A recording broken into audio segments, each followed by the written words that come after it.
Just like to go through the agenda today, we're going to just talk about some of the thoughts for 2025, how AWS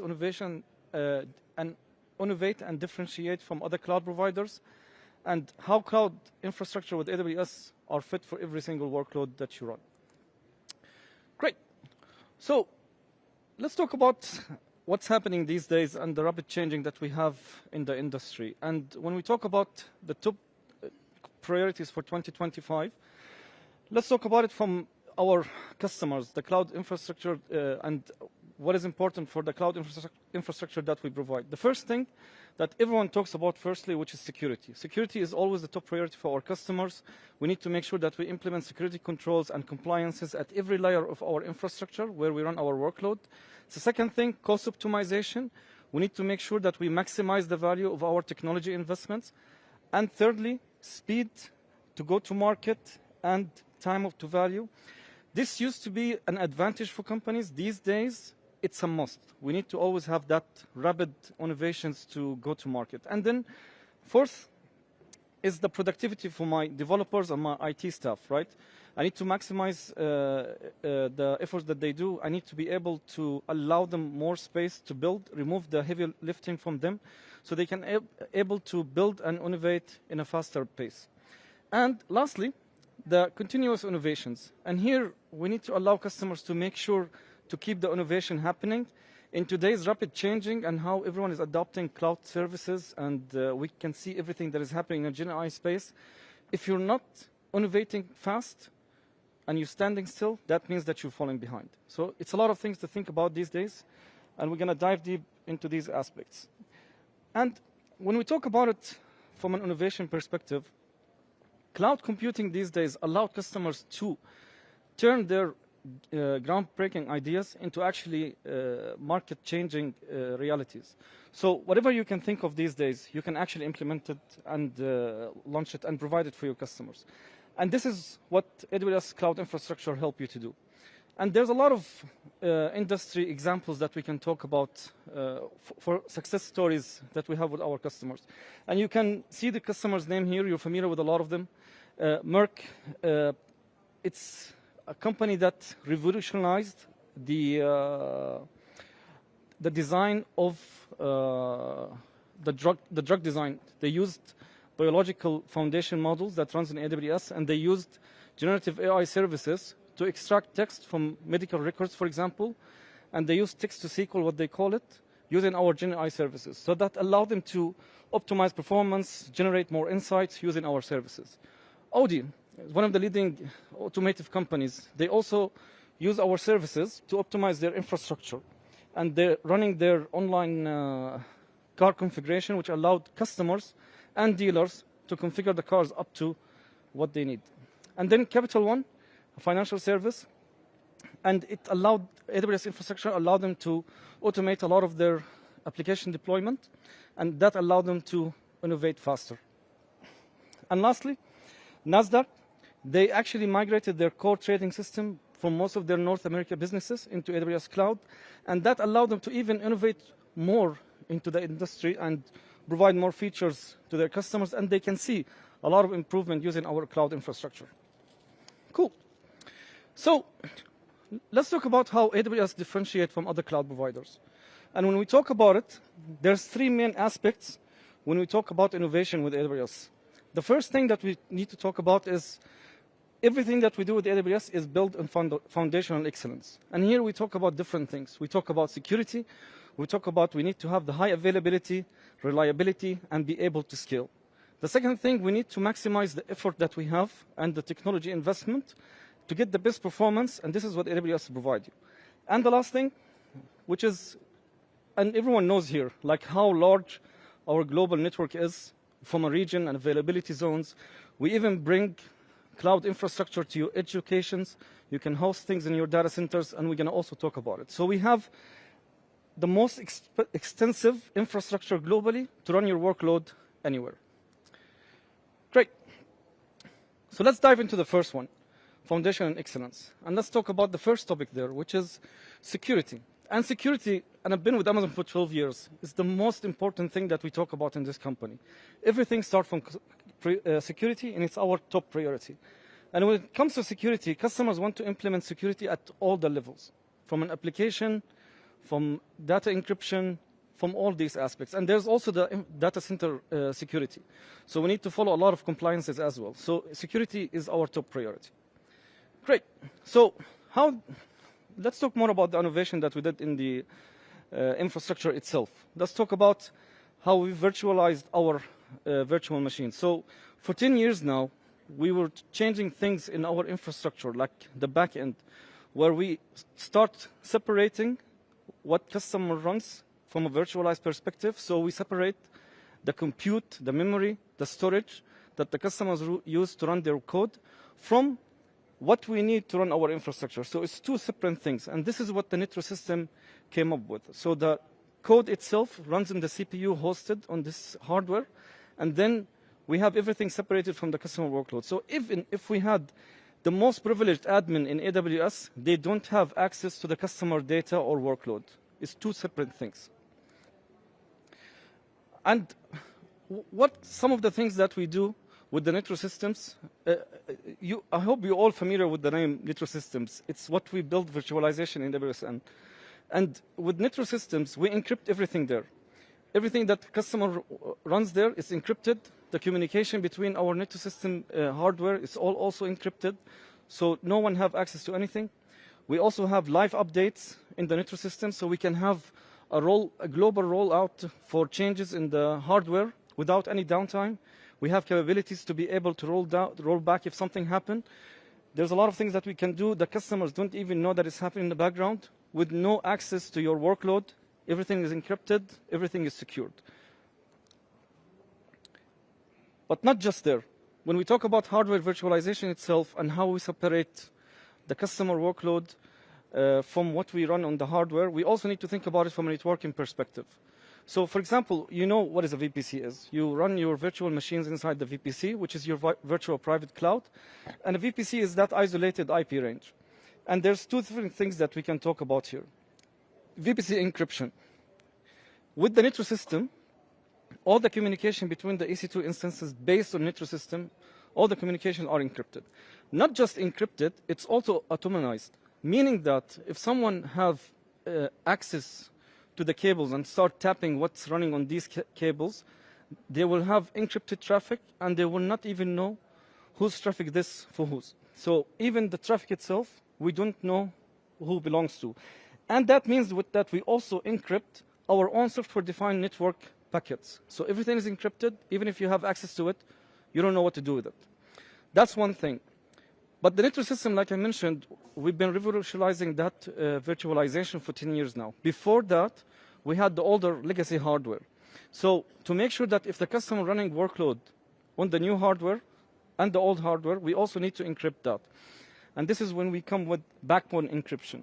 So now everything within our infrastructure is encrypted. Between the data center, everything is encrypted. And with that, AWS uses Liver Network Link encryption, and we use either MACsec or Fabric encryption. Not just that, we worked with industry leaders and industry partners to add post-quantum security to all these layers of encryption. So now, all the data center, all the regions, all the backbone traffic, it's all encrypted, whether you run in the old hardware or the newer hardware. And with the VPC, we have encryption and automation. Anonymous traffic. Not just that. When you look at your application, we secured everything regarding the infrastructure. We also encrypted the traffic between the regions and all that. But we also want to give the customer more control on how to encrypt their application and the network. So we have a lot of security services, and I hope you know all of them. But mainly you use the VPC and the security capability with it. Like on a subnet level, you can use, for example, an access list. On a VM level, you can use a security group. We have AWS WAF that you can integrate with your CloudFront and your load balancers to have an application level encryption against a lot of the common attacks that you can have, like SQL injection. And we have AWS Private Link. AWS Private Link, and one of the core services that you should use when you use AWS networking, because now you have, when you wanted to access any of the services, you used to go using public IPs. But with Private Link, it allows you to communicate between different VPCs and AWS services without the need to have public IPs or access to the internet. So you can actually access one application in a remote VPC without an internet gateway. So it's a very critical service to use from a security perspective. It minimizes the access to your VPCs. Not just that, we spoke about encryption at the different layers. We spoke about VPC, different layers of encryption there. We also need to talk about attacks that can happen to our infrastructure. And this is when we have an industry-lead automated threat intelligence capabilities to allow us to stop any type of attacks from malicious online activities. And with that, we monitor billions of traffic daily.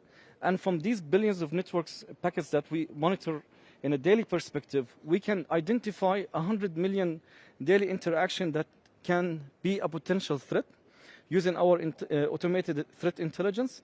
And from these 100 million potential risk, 500,000 of them daily are actually a malicious attack. And we make sure that we mitigate from these attacks. We don't just monitor this traffic, we actually act on it. We use this intel to make sure that we mitigate from these attacks and block it. We don't just stop there. We use this intel and we share it with our customers using different services like GuardDuty, CloudFront, Security Hub. We also share it with the community to make sure that they take down botnets, for example, and malicious vectors. We also run malware in Sandbox to analyze different attack patterns and block them when needed. Cool.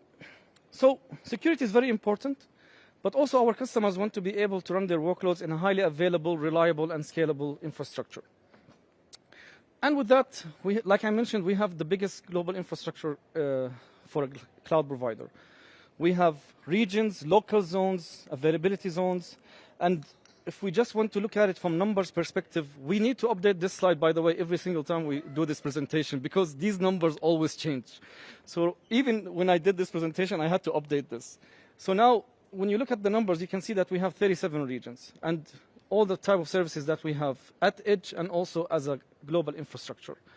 And just to differentiate what these things means, like a region, it's a physical location, like you always see it in a console, like a country. Like it's one physical location where we have multiple availability zones for high availability and reliability. Availability zone itself is not just one data center. Sometimes it's one building, sometimes it's different data centers, all in the same location. And each region will have at least 3 of these availability zones. And these availability zones consist of different, like they will have redundant power and networking and connectivity in each one of these facilities. And even we separate them with a certain distance to make sure, for example, we have fault lines, flood plains, and all these things that we can minimize the impact of if one of these availability went down. So we'll be able to, for example, to switch traffic to different AZs because the distance is not that big with the same seamless performance. So we need to make sure that we have multiple physical connections, redundant powers, and if one of them was down, we still have the 2 other availability zones. Great. Not just that. We add in regions globally, like you know. We're adding our edge locations.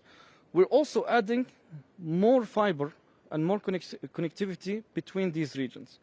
And just last year, we increased our backbone capacity by 80%. And this is significant. That means that we added over 6 million kilometers of fiber optic cables. And that means we are like larger than 20 times more than the next largest cloud provider. That is significant. 6 million kilometers of fiber optic. Imagine that. Just last year. Not just we're adding cables, we're not just adding regions, we're also increasing the capacity and the amount of information that you can actually send through this fiber cable. Initially, when we first built the backbone network, we used to use the standard 10 gigabit per second, and then we start increasing that capacity. We revolutionize it. We increase it to 100, and now we're talking about 400 gigabit per second. Imagine the amount of information that you can send through our backbone network. There's a lot of things that we couldn't use our backbone network for initially. Now we can use transit gateway and peering between different regions, Cloud One, to connect workloads across multiple regions. We can use Direct Connect in 2 different locations, connect to our data center, to connect to our backbone network, and your data centers can be connected through our backbone network. because we have enough capacity to do it. Great. So our infrastructure is not just good for customers, it's also good for the environment. We should talk about that. Because AWS, the scale of AWS, it allows us to innovate and add a lot of capabilities and in all the layers of our infrastructure, like from routers, from servers, from cooling system, from racks, from energy sources, that all allow us to be more sustainable. And there was a 2024 study by Accenture that shows that running your workload in AWS is 4.1 times more energy efficient. And if you're running an optimized workload in AWS, you can actually save up in your carbon emission up to 99%. Great. So we spoke about the foundational excellence on how AWS differentiates from other cloud providers, which provide you with the security, high availability, reliability, and scale. We also need to deliver something very significant for our customer, which is performance and the value of your technology investment. So we want to maximize what you can get from your investment using our cloud infrastructure. And with that, we always work backwards from our customers. We listen to what our customer needs. And over these years, since 2006, we launched over 240 services and fully featured services. And we continue releasing. We have an internal email, like we always get these notifications on what's getting released. And we release a lot of features in a single week. And we continue the innovation about it. And this is across a lot of technologies, compute, networking, storage.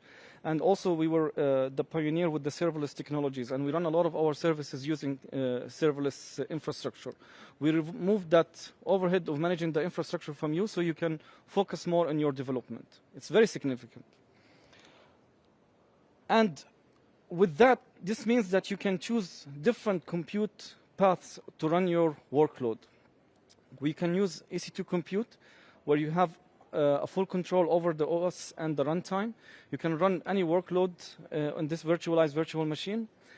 If you're running your workload with Kubernetes, AWS is the most trusted way to run Kubernetes in our infrastructure. And it's the most workloads that's running on Kubernetes is actually running on our cloud. And we have a lot of offers for it, whether you want to run it on AWS Cloud or in your on-prem, or even in this, like an isolated location.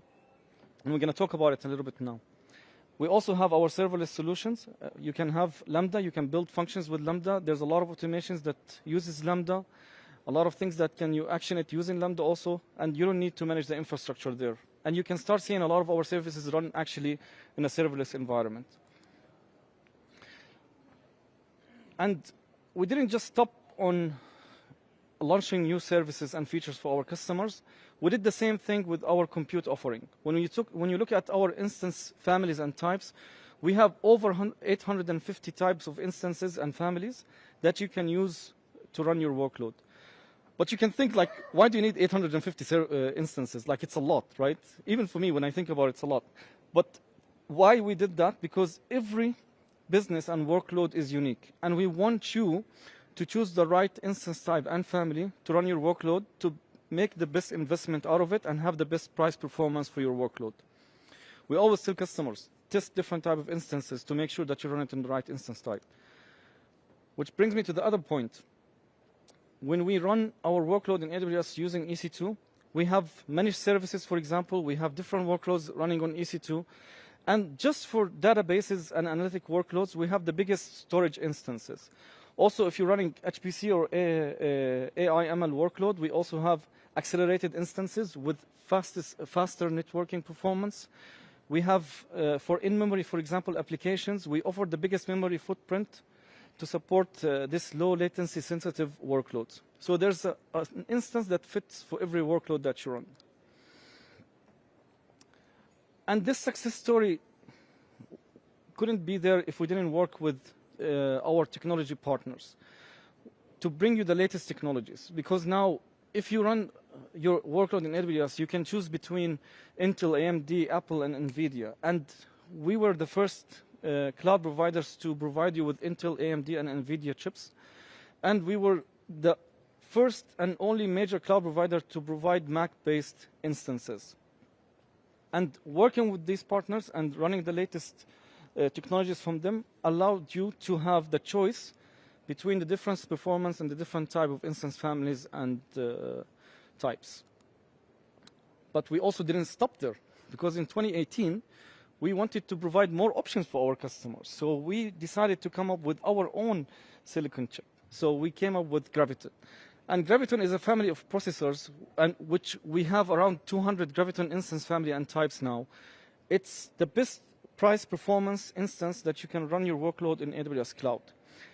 We have built 4 generations of Graviton now, and Graviton 4, when we did some testing, it can provide you 40% better performance for databases workload comparing to the previous generation Graviton 3. And 30% better performance for web application, also comparing to Graviton 3 instances. And just to put it into perspective, if you know Pinterest or you ever use Pinterest, Pinterest used to run thousands of instances on 86-based EC2 instances, and then they decided to migrate everything to Graviton. Once they did that, they actually were able to reduce their cost running their workload in AWS by 47%, just by using Graviton-based instances. And they also looked at how they reduced their carbon emission. That also been reduced by 62%. This is just by migrating their workload from normal instances to Graviton. And it's easy if you want to migrate to Graviton. You just need one developer, one workload, 1 week, and you can get started with it. And if you wanted more resources, you can just scan the QR code, and it will provide you with more resources to start with Graviton.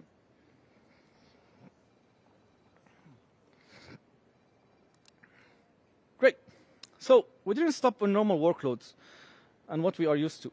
And now we have the AI workloads that everyone is using now, training models, running your foundation models. And we also decided to have more options for our customers depending on what workload they use. And AWS offers the biggest GPU type of instances, and we keep innovating in that space. And this comes also from working with our technology partners, like NVIDIA. We've been working with NVIDIA for a long time now. And the latest instances from NVIDIA, like the P6, P200 instances, it's accelerated by Blackwell. It provides you twice the performance compared to the previous generation of the P5e instances. We also have the P6e GP200 Ultra servers by NVIDIA Grace Blackwell super chips, and this actually the most powerful compute offering by AWS. But again, we didn't stop there. We work with our technology partners, with NVIDIA, and we also bring in technologies from Intel Quantum. We wanted to build our own silicon chips for AI, the same way we did it with Graviton. But we knew that this will be more challenging. It will need more time. And this is why, like for example, in 2019, we built Inferentia. And Inferentia was the first AI chip that we released, and it was a good fit for deep learning inference. And then we released Trinium 1, and we released Inferentia 2, and it was built for training and inference for medium and large scale AI models like LLM. And just last year, in re:Invent, we announced Trinium 2 chips, which was built for large training models for inference and frontier foundational model. And Trinium 2, as a powerful chip, came to life in the Trinium 2 instances. And each one of them has 16 chips of this Trinium 2 chips connected with our dedicated high performance, low latency interconnect Neuralink. These instances can give you a whopping of 20.8 petaflops. That's massive. And this is ideal for training and inference instances with models up to hundreds of billions of parameters. And you can see now why do we need this AFA networking of 3.2 terabit per second, because of that massive capabilities. But again, now we were talking about hundreds of billions of parameters. Now we need a compute power that can get you bigger or close to trillion of parameters. And that can be too big to run it on one single machine. So we came up with Trinium 2 Ultra servers, and this one comes with 64 Trinium chips, provides you with 83.2 petaflops, which is like almost 4 times than the normal Trinium server, with 12.8 EFA networking capabilities, 12.8 terabit per second network capabilities to be able to handle all this compute. And this allowed you to scale up from the normal server, right? This Ultra server provides you with more chips. But then we want to do more. You might need more than one Ultra server. That's why we also came up with the Ultra cluster. And with Ultra cluster, now you're able to scale out to hundreds of thousands of Trinium 2 chips. You can have thousands of Ultra servers to run your workload. And that's insane. All these can be connected with our 12.8 terabit per second with these EFA networking capabilities. So you can run now trillions of parameters, and you can even transfer tens of petabytes in under a microsecond. And an example about it, we work with Anthropic in a project called Rainier, and now they're running hundreds of thousands of these Trinium 2 chips, delivering hundreds of exaflops actually of performance, which is 5 times what they used to run in the previous cluster. We didn't stop there. We had Trinium 2 with everything that we spoke about, but we're also now working on the next generation, which we pre-announced, which is AWS Trinium 3, which will provide you with 3 NM actually processing nodes, which will provide you even with more. It's running on the latest technology, so it can be 40% more energy efficient and provide you with double the performance. So we spoke about how we scaled and innovated through the years. But we also need to talk about a very important thing, and we spoke about our global infrastructure. And we have, in AWS, the most extensive infrastructure, not just globally. We can also bring the cloud wherever you want it. And for that, we have different offers. You know about CloudFront as a point of presence location to cache objects. We have the regions, but you can also have locations with 5G networks using AWS Wavelength. You can bring AWS infrastructure to your local data center using our AWS Outpost. This can extend AWS infrastructure to you to build this hybrid cloud. You can also, for example, have, if you know about the local zone, which is like an extension for a region where we have a smaller data center in a certain location, but we can also have a dedicated local zone running in your own local data center for more intensive workload. We also, for Kubernetes, like I mentioned, you can have a hybrid topology with EKS hybrid nodes and ECS anywhere. You can also run EKS anywhere in air-gapped locations, for example, or when you don't have connectivity. And that also allowed us to be a lead in the market when it comes to hybrid infrastructure, where you run some of the workload in AWS and some of it at edge or in your local data center. And there was a report that, a study that was published by Gartner Magic Quadrant for distributed hybrid infrastructure, where AWS was ranked 1 in 4 different categories: for your hybrid infrastructure management, edge computing, assured workloads, and AI ML. Because we know how important it is to bring the cloud to you and connect your on-prem to AWS. And with EKS hybrid and edge services, we provided more offering for our customers. For example, you can run EKS on the cloud, or if you want to utilize our Nitro cards, you can also bring the cloud to you using Outposts, and you can run EKS hybrid on it and connect it to your workload in AWS. You can even use that, and you can use EKS to run EKS also on your local infrastructure. If you have a disconnected location, you can actually use EKS anywhere, which is self-managed, customer-managed clusters that you can run, and AWS-supported Kubernetes management software that you can use also to run this workload in disconnected locations. So you can actually run EKS clusters in the cloud, on-prem, Outpost, connect all of it together, and even in disconnected location. So that means that our cloud infrastructure can fit literally virtually for any workload. in any location, if you want to think about it. You can bring the cloud into your on-prem. And that means that we are the best place to run any enterprise workloads, right? Let's all agree on that. And that comes with a lot of success stories, for example, with the SAP, right? We have a lot of success stories with our customers. There's 3 of them here. I'm going to highlight one of them, which is Samsung. If you know, Samsung every year, they will release a lot of phones, right? And there's a lot of offering that they do. For example, on Black Friday, and they have the Galaxy Impact. And during these events that happens yearly, they go greater than 90% utilization of their local infrastructure. And they used to run a lot of these things, for example, on-prem, using SAP-based digital marketing platform that they used. And they used to have the heaviest traffic in a certain amount of time. And they're always underutilized in these offerings. So they decided to migrate actually this platform to AWS, and they saw not just better utilization, I think it was around 3 times where they improved actually the performance, not going from underutilized, missing a lot of sales opportunity, to actually be 3 times better than how they used to run their workload. And that's actually significant.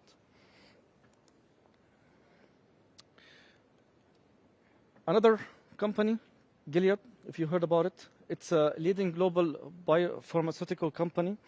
They worked with professional services to migrate over 2,000 servers to AWS, and that allowed them, VMware servers to AWS actually, and they allowed them to deprecate around 1,400 servers on-prem, and they also migrated 1.2 petabyte of data to AWS using NetNav ONTAP on Amazon FSx. Great. More onto enterprise solutions. When we talk about Oracle databases, you can run your self-managed Oracle databases in EC2. 2, running your workload on Oracle databases at AWS. And this is a new offering we launched recently, where you can actually access Oracle databases services in Oracle Cloud infrastructure, managed Exadata infrastructure within AWS data center. Like you don't even need to worry about managing the infrastructure itself. And then we talk about edge workloads, right? There's a lot of use cases when we talk about edge workloads. And this is something that I actually like to read about a lot, because you can see a lot of the use cases when customers, they need to run and operate a lot of the workloads and the processing on-prem while they also link to AWS, sometimes not even disconnected. One of the biggest use cases, for example, media. You have live streaming, you have a lot of video editing, graphic processing for audio, video rendering, and you need to also stream it. And we need to bring these GPUs also closer to the customer on-prem. And we can do that for health, with health and life science management services that we have. This is a game changing, because you can actually run these things on-prem, especially if you have data processing and data residency needs to run everything locally. And this is when we talk about all the data that needs to stay on-prem, low latency, local data processing, and a lot of regulations about data residency. And when we don't have the region or the local zone, we need to bring the cloud closer to you and run it at edge. And this is significant. And it's nice to see how actually customers innovate in that space to process the data. And we have a lot of customers, they come to us and they say, for example, I cannot migrate this workload, it's legacy, so we need to work with them, for example, in re-architecting this workload. We need to modernize their workload before the migration. Some of it needs to stay on-prem, so we need to find the right solution for them to run their solution at edge while they are connected also to AWS using this hybrid infrastructure. So key takeaways that we can take from today: AWS offers the most secure, reliable, highly available, extensive global infrastructure that we offer to our customers. AWS provides you with the best performance and value for your investment. And AWS always continue to innovate in your behalf, provide you with the right services and features that allow you to innovate now and also in the future. So what I want to see and what I'm looking forward to see is how you're going to use AWS Cloud to innovate and deliver better services for your customers and keep innovating over time. So that's all for me, and thank you all for coming, and I hope you enjoyed the session. Cool.